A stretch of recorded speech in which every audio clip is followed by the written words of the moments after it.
Les Africains ne sont pas moribonds. Partout, vous avez des gens qui ont des projets culturels, qui cherchent des fonds, qui arrivent parfois à en trouver après de nombreuses années. Voilà, donc le combat ne se résout pas à ce qu'on dit dans cette salle, dans un certain parisianisme français. Il y a des gens qui, en Afrique, font des choses extraordinaires. Je vais faire le provocateur. Je dirais que la génération des écrivains des années 60, pour la majorité, c'est des instituteurs, c'est la littérature d'instituteurs et des séminaristes. La plupart ont été séminaristes. En l'occurrence, Senghor a été séminariste à une époque. C'est le système qui voulait ça. Il faut aussi le reconnaître. Ce sont des faits que je crois qu'il est intéressant de rappeler à certains pour qu'on comprenne peut-être la révolte qui viendra par la suite. Hein. Et de l'autre côté, quand elle parlait des missions, là je quitte l'Afrique de l'Ouest pour arriver à l'Afrique centrale.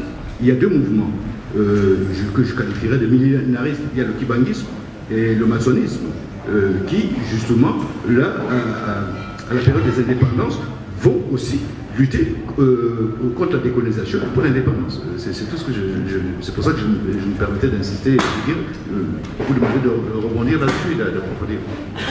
Je connais un petit peu, parce que mon père travaille dessus forcément, c'est dans les années 20, le peu que j'en sache, et ma propre étude du mouvement m'a montré que c'était une négritude en langue kikobo.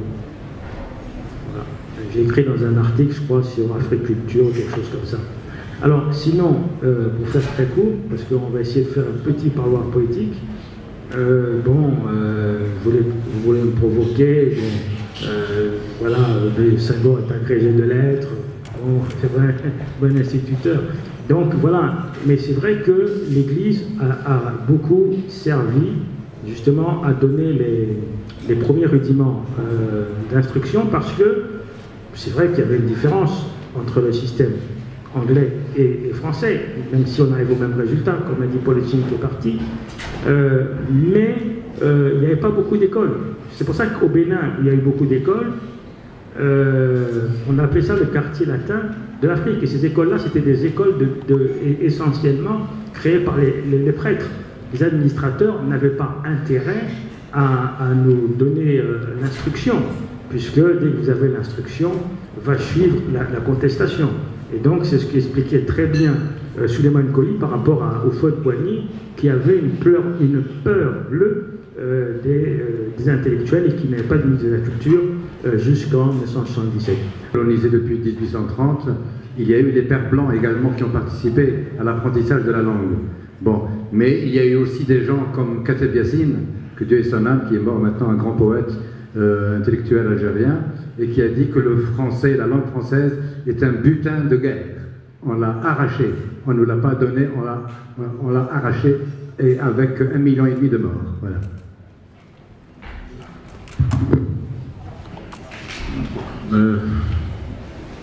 Les missions, puisque nous parlons de langue nationale, les missions pour faire partager le contenu de l'Évangile et de la Bible ont été les premières à traduire dans les langues africaines. Donc, il faut avoir une approche très très particulière de tout cela. Ce qui s'est passé en Afrique n'est pas forcément ce qui s'est passé en Amérique du Sud, et on l'a vu, la plupart des contestataires sont sortis de ces missions parce que l'enseignement n'était pas systématiquement ce qui était fait dans l'école publique. J'ajouterais d'ailleurs pour ces histoires d'apprentissage de langues africaines qu'il y a une communauté qui n'est pas du tout africaine, loin de l'Afrique, à une époque où la communauté qui venait d'Occident et donc de France dans notre cas disait ne pas pouvoir apprendre nos langues. Nous avons les Libanais syriens qui parlent parfaitement ces langues depuis des générations. Donc c'est l'esprit qui ne voulait pas, ce n'est pas la difficulté à apprendre. Vous allez dans un village, que ce soit en Côte d'Ivoire, au Mali ou au Sénégal, le Libanais du coin, il parle le Wolof, ou le Djoula, ou le Baoulé, comme les enfants du quartier. Donc c'est dire que c'est parce qu'il n'y avait pas de volonté du colonisateur d'apprendre des langues et de leur donner la place qui leur revenait. Bon, on m'a demandé un mot de conclusion, je ne sais pas si on peut conclure. Je crois que ce qui interpelle surtout ceux qui vivent ici, c'est comment se positionner, surtout, je crois que c'est venu surtout de ceux qui ont l'âge de nos enfants. À mon avis, il ne faut pas se laisser inhiber. Il y a un discours dominant qui est devenu même caricatural maintenant, mais il existait déjà à notre époque. Si on se laisse inhiber, on ne peut pas avancer. Nous étions ici à une époque où on n'enseignait pas le breton à Rennes. Aujourd'hui, le breton a une langue qui a sa place à l'université de Rennes sans problème. Vous allez à Montpellier, il y a le catalan, vous avez les basques, je ne parle même pas de la Corse. En quoi le breton, le catalan, le basque pourrait être enseigné et que le manka, le douala, le lingala ne le pourrait pas? Je sais que déjà à notre époque, le malgache était pris en langue à option pour ceux qui voulaient.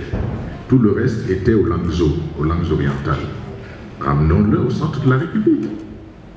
Ça, c'est la première chose. Et pour ce qui concerne l'Afrique, je fais la même réflexion que j'ai faite lorsque mes jeunes frères m'ont proposé de travailler avec eux. C'est il ne faut pas s'asseoir, il faut agir. Parce que si on attend que les pouvoirs publics agissent, ça ne se fera pas. Je m'adresse souvent à la communauté artistique ivoirienne. Quand ils viennent en tournée, ils ont des défraiements d'un certain niveau. Il y a des conditions de travail ici qu'ils revendiquent là-bas. Et même moi, je leur dis, ces conditions de travail qu'on trouve en France aujourd'hui, ça n'a pas été donné par le pouvoir. Ça a été arraché par des gens qui se sont battus. Sinon, les conditions de l'artiste en France avant-guerre, c'est pas loin de ce que nous vivons. Soit il y a un mécène dont on dépend, voilà. Mais ce sont des gens qui ont pris en compte leurs responsabilités, qui se sont fédérés et qui ne se sont pas restés dans des positions de cirage de bottes par rapport au pouvoir, parce que c'est la tendance actuelle de l'artiste. C'est d'être proche du pouvoir et de lui faire plaisir. Tant qu'on sera dans cette posture, on restera dans des positions de misérables. Maintenant, s'agissant de nos cultures globalement, aujourd'hui, je dis qu'il y a une parcelle qui nous appartient en tant qu'individu.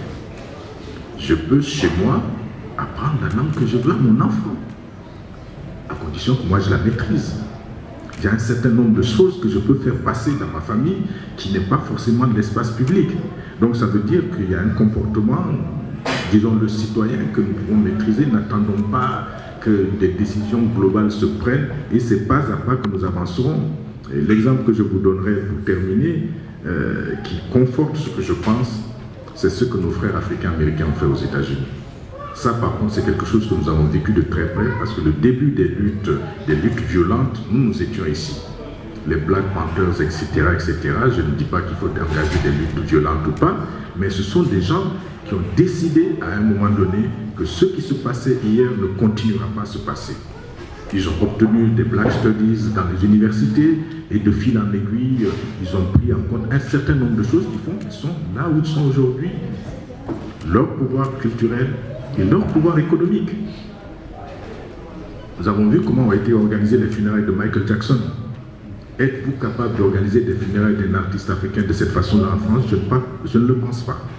Ça va vous être arraché par le pouvoir en place et devenir autre chose. Voilà ce que je peux dire pour terminer et je vous remercie. Merci. Alors,